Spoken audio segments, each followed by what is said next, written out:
just heard was a little preview of the next Byrd Festival. We really miss seeing you all at the festival this year and making music with you, so we thought we'd share a bit of music with you now. At the next festival, we'll be doing music by Tallis, with a lot more than 5 singers. So that was a little piece by him. Focusing on Tallis means going even further back in time. He was a whole generation older than William Byrd. In fact, he was Byrd's teacher. One interesting thing about Tallis is that he liked to write very large pieces and very small ones. He was fascinated by these extremes of scale. He almost reminds me of a Renaissance painter like Holbein, somebody who could do these huge, overwhelming wall-sized portraits, and also these tiny little miniatures that you could carry around with yourself almost secretly. So Tallis was like that. He worked beautifully at all these different orders of magnitude.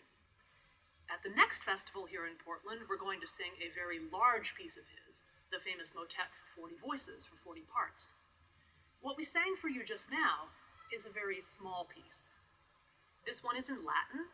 It's called O Nata Lux de Lumine, or in English, O Light Born of Light.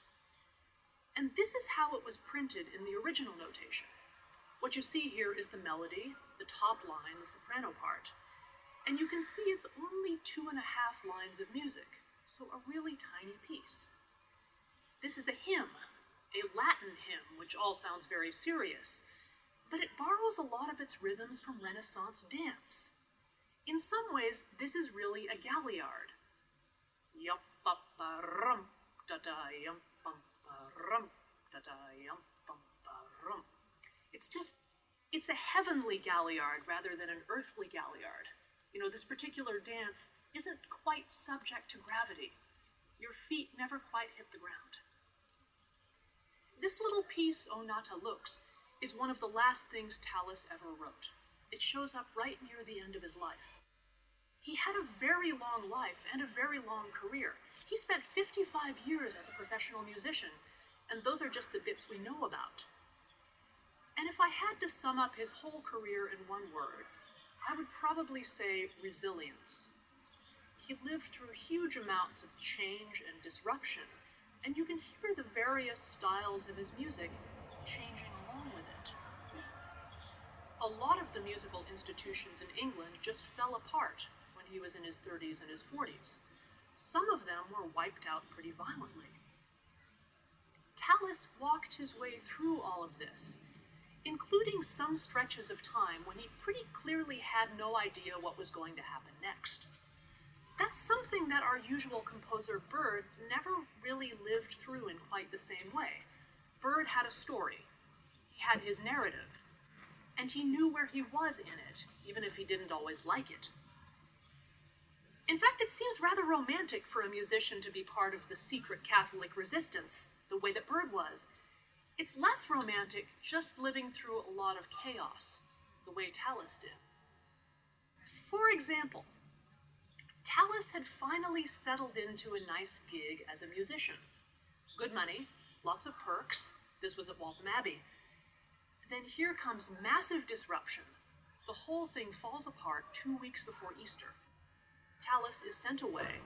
He manages to get out with one book from the library. Yeah, that job is never coming back. You might as well keep the library book. We still have the library book. It's in London now. Tallis did keep it. In fact, he wrote his name in it. His signature is still in that book. And in fact, it's the only authentic signature of his that we have. It's a little snapshot right at that moment of disruption.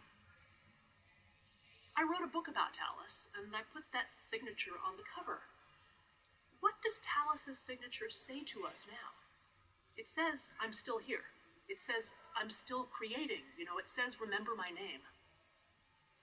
A lot of you watching this right now are musicians. Your lives revolve around music in various ways. Our lives revolve around music. Some of us don't quite know what's going to happen to us now.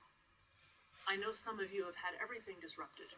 Maybe you were like Tallis, and you got out with a random item from the library just before it all stopped. One thing you can see from Tallis's story is that we're not the first musicians to live through something like this.